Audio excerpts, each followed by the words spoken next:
Mother died at the age of 85 in the year 2020, right before the pandemic. And I used to bring my mother here once a year, before the border wall and then after the border wall, because my grandmother is buried in that cemetery. So my grandmother was born in 1900 and married a man who was of the family, a Cantu, who was of the family of Capote Ranch. And so my grandfather's family went back to the early 1800s. My grandfather, during the age of Prohibition, was conscripted into action. He was forced into action as what people around here call bulega. He was a bootleg.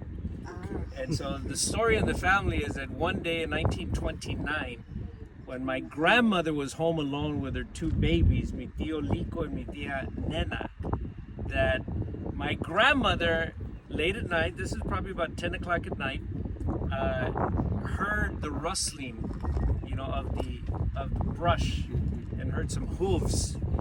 And so she immediately sprung into action, went to the back of the house, got the contraband, tequila and other goods, and went to the back and dumped it in the well. And then speedily came into the house only to hear a loud knock on the door. And so she went and opened the door, and it was a posse of Texas Rangers, famously or infamously known by the Mexicanos around here as Rinches, because they were notorious vigilante people. I mean, they did good for a lot of large ranchers, but they also lynched a lot of black and brown people, the Texas Rangers. And so my grandmother opened the door, sees these Rangers, and most of them were bilingual. Tall white guys, bilingual.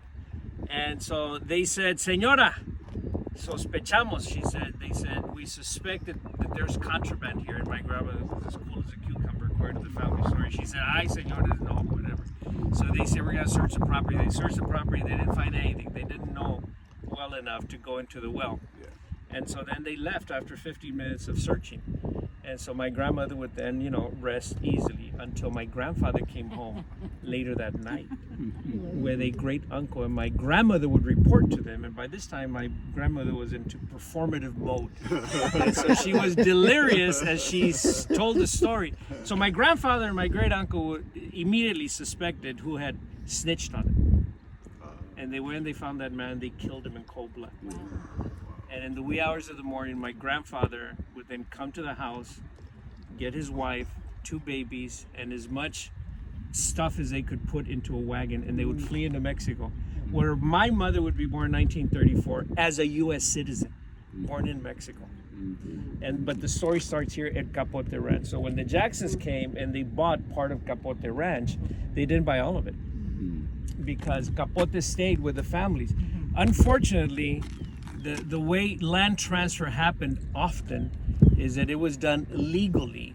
But, we told the story this morning of how some people lost some property. Oftentimes, the executor of estates would become the county sheriff. And the county sheriff between 1890 and 1914 was a fellow named John Klausner.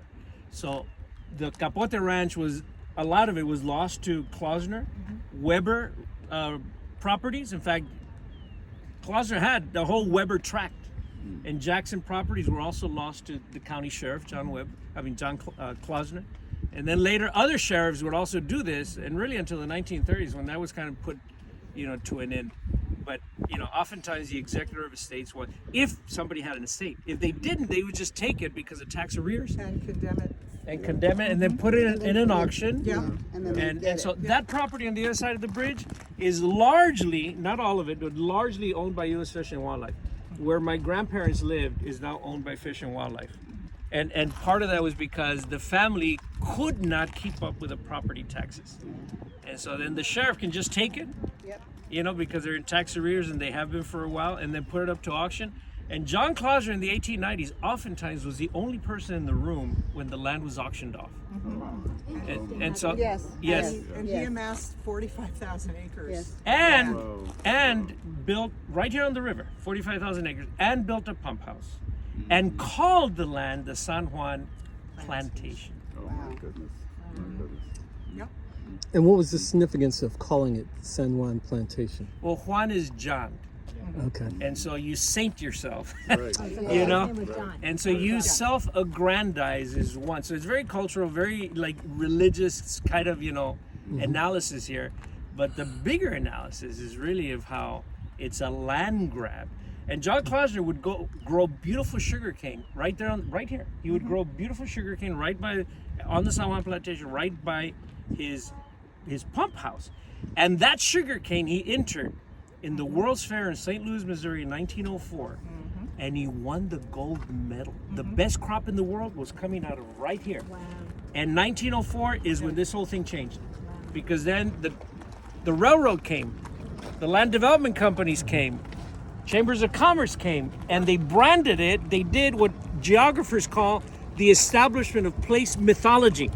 They branded this as the Magic Valley. So all of this is a myth. It's real, but it's a myth.